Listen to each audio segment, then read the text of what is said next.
Werewolf here. Here's a name you might not yet be familiar with. Larry Sharpe. Sharpe, a libertarian, and he's running for governor of New York. He's also seeking the Republican nomination. He has a lot in common with the Republicans, people on the right, in many ways. Look, this guy is brilliant. He's an outside-the-box thinker. He's a forward thinker. He has tons of ideas. You have to do yourself justice and check him out. Even if you spend 5 minutes on his website or watching part of one of his interviews or his live stream show.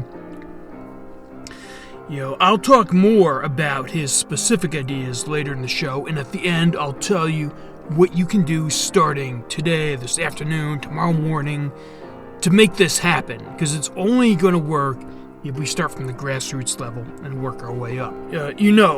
If there's only one tax that I could get rid of, it might be property tax, and Larry Sharpe has a very specific idea for how he's going to phase out and eventually end property tax in a few steps. Because you never really own your home if the government can kick you out because you ran out of money, you're maybe a senior citizen, ran out of their retirement, they're down in their luck, a spouse died, whatever. It's like when you buy a pair of shoes, you only pay a tax on that those shoes once. You're not continuously paying a quarterly or yearly tax on those shoes for as long as you own them. Your home should be your castle.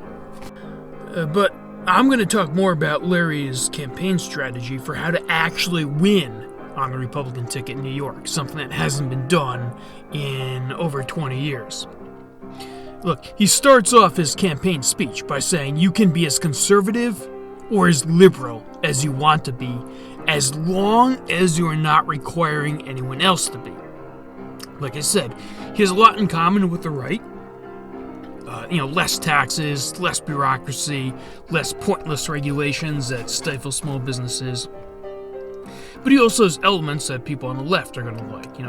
Personally, he's pro-life. He's adopted. It's a difficult issue for him.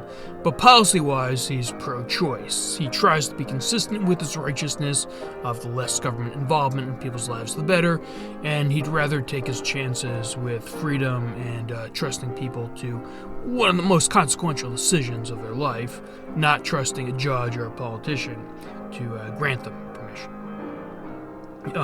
But he does follow through with his personal beliefs in that he wants to create a state where there are fewer abortions, a better economy for supporting children, lowering the actual healthcare costs, keeping rapists in jail, ending the stupid catch and release, prison. Look, he tries to be consistent in his righteousness. On marijuana, pot, legalization, he says regulate it like onions. Now, personally, I am against using this, but I'm also against throwing people in jail for it. It's basically legal in New York State, in my opinion.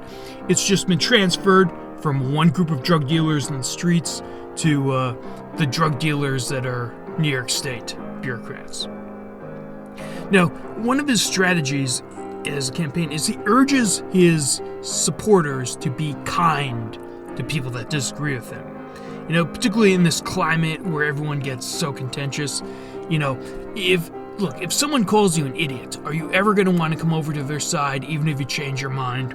He said, if you're putting up one of his campaign signs and you hear someone shout, "Hey, get off my lawn," just get off the guy's lawn. Now, if you look at voter turnout in the past couple of decades for the Republicans, there's no way mathematically, with the number of registered Republicans still in the state that haven't left, that they could win just on their vote. The last one to do this was Governor Pataki, and that was back in the era of the CD Walkman. Sharpe's strategy is appealing to the Republicans that didn't vote in 2022, finding out who they are, what caused them not want to vote, despite we're supposed to have that red wave. He's spending time in counties that get ignored on the map to find voters. Look, I made 2 videos about how the Republicans unintentionally helped Mandami win the New York City election and how they really messed that up. And the Republican mainstreamers are pushing Bruce Blakeman, a guy who is relatively unknown outside of Nassau County, And look, I can't imagine the average voter that's not partisanly affiliated finding this guy particularly appealing.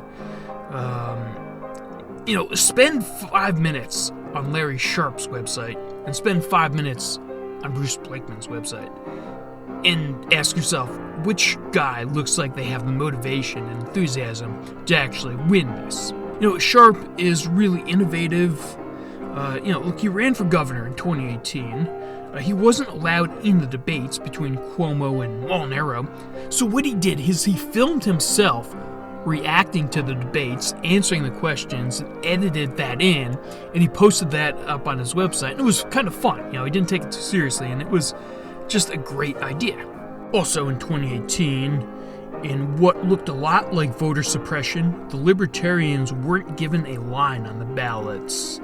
Look, it's easier to show you in this example than to explain how it was confusingly designed, and I think it threw off a lot of voters. It was very confusing. Okay, so look, I'd like to address the accusations that Sharpe is a mole, that he's a plan to sabotage the Republicans' chances. Look, I've met this guy a few times, starting back in 2018. I've been to his events, and I get a strong sense that this guy is authentic. Look, at one of his events, after losing the first time around, he looked around the room and he told all of his supporters that they should run for office, starting at the town board, local, part-time positions.